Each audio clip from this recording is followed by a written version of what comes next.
সুপ্রিয় দর্শক আসসালামু আলাইকুম। আশা করি আপনারা সবাই ভালো আছেন। যে যেখান থেকে আমার ভিডিওটি দেখছেন সবাইকে স্বাগতম। প্রতিদিনের মতো আজও একটি রেসিপি নিয়ে হাজির হয়েছি। আজ তৈরি করে দেখাবো খুবই সহজ এবং মজাদার এবং ঝটপট একটি রেসিপি। আজ তৈরি করে দেখাবো ডিম পোলাও।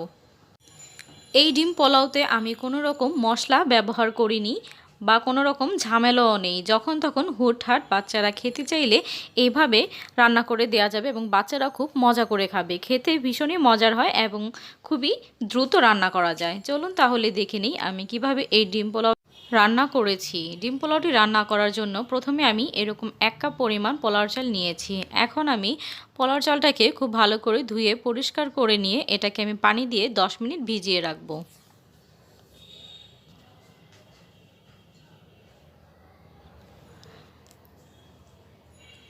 এখন আমি একটি কড়াই নিয়ে নিচ্ছি। কড়াইতে আমি তেল দিয়ে দিচ্ছি পরিমাণ মতো এবং এতে আমি পেঁয়াজ কুচি দিয়ে দিচ্ছি। দেখতে পাচ্ছেন কড়াইটা কিন্তু অনেক বেশি গরম হয়ে গেছে। আপনারা চুলার আঁচটা আরেকটু কমিয়ে নেবেন। পেঁয়াজগুলোকে আমি হালকা ভেজে নেব, তবে খুব বেশি ব্রাউন করব না, একটু সাদা সাদাই থেকে যাবে। দিয়ে দিচ্ছি কিছু কাঁচামরিচ ফালি, দিয়ে আবারও পেঁয়াজটাকে একটু ভেজে নিচ্ছি।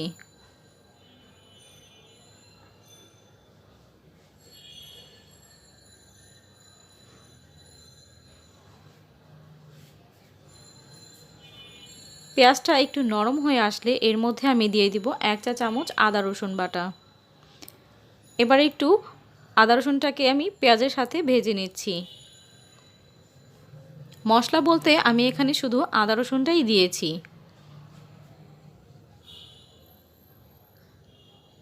এখন এর মধ্যে আমি 2টি ডিম ভেঙে দিব।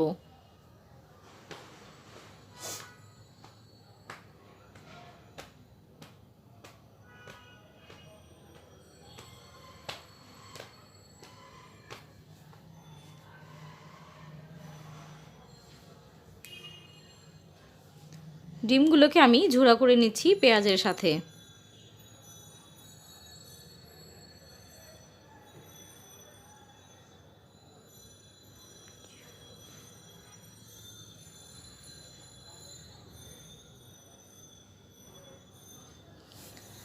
ডিমগুলো খুব ভালোভাবে যখন ঝুরা ঝুরা হয়ে যাবে তখন আমি এর মধ্যে দিয়ে দেব 1 প্যাকেট ম্যাগি ম্যাজিক মশলা।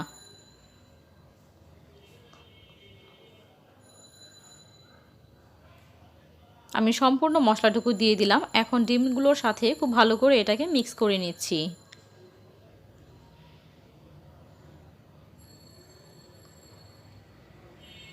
খুব ভালো করে মেশানো হয়ে গেলে এখন এর মধ্যে আমি দিয়ে দিব ঝরিয়ে রাখা পোলাওর চালগুলো।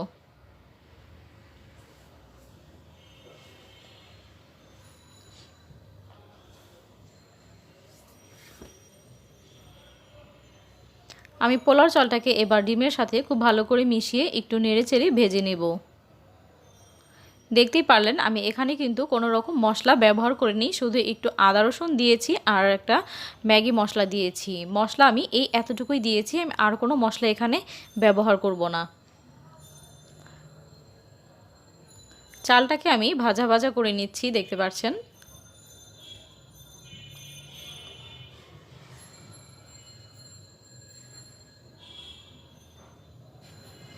আমি আরও কিছুক্ষণ নেড়েচেড়ে চালটাকে ভেজে নেব।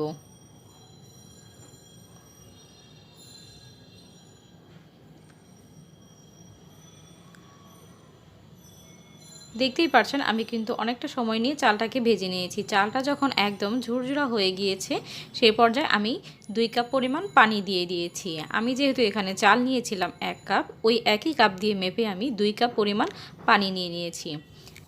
এতক্ষণ কিন্তু আমি কোনো লবণ দেইনি। এই পর্যায়ে এসে আমি এখানে 1.5 চা চামচ লবণ দিয়ে দিচ্ছি।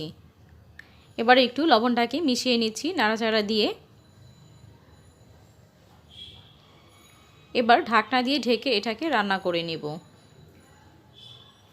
কিছুক্ষণ পর ঢাকনা খুলে দেখলাম বলক চলে এসেছে। এখন আমি আরেকটু নাড়াচাড়া দিয়ে আমি আবারও চুলাটাকে কমিয়ে ঢাকনা দিয়ে ঢেকে রান্না করব।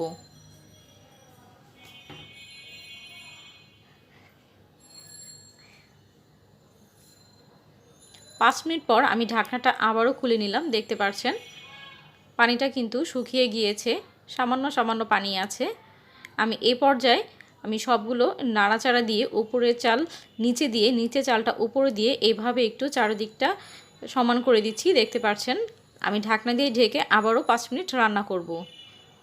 এ পর্যায়ে চুলার আঁচটা একেবারেই কম থাকবে। দেখতে পাচ্ছেন পানিটা কিন্তু সম্পূর্ণ শুকিয়ে গিয়েছে, একদম পোলাওটা কিন্তু হয়ে গিয়েছে। আমি একটি ভাত দেখিয়ে দিচ্ছি। এটা কিন্তু প্রচণ্ড গরম, ধরতে একটু সমস্যা হচ্ছে। আমার পোলাওটা কিন্তু পুরোপুরি সিদ্ধ হয়ে গিয়েছে। আমি পোলাওটাকে আরেকটু নেড়েচেড়ে চুলা থেকে নামিয়ে নেব। দেখতেই পাচ্ছেন কত সহজেই আমি মজাদার ডিম পোলাওটি তৈরি করে দেখিয়েছি। আমি কিন্তু এতে কোনো মশলা দেইনি, দেখতেই পেরেছেন, এবং কোনো রকম ঝামেলা ছাড়াই খুব ঝটপটভাবে আমি ডিম পোলাওটি তৈরি করেছি। এই ডিম পোলাওটি বাচ্চারা খেতে খুবই পছন্দ করবে, সাথে বড়রাও অনেক বেশি পছন্দ করে খাবে। আশা করছি আমার এই ভিডিওটি আপনাদের কাছে ভালো লেগেছে।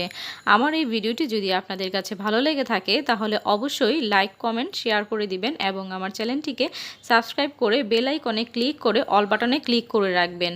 আর যারা অলরেডি আমার চ্যানেলটিকে সাবস্ক্রাইব করে রেখেছেন তাদেরকে অসংখ্য ধন্যবাদ। আপনাদের যদি কোনো মতামত থেকে থাকে তাহলে অবশ্যই কমেন্ট বক্সে কমেন্ট করে জানাবেন। আবারও হাজির হব নতুন কোনো ভিডিও নিয়ে। আজ এই পর্যন্তই। আল্লাহ হাফেজ।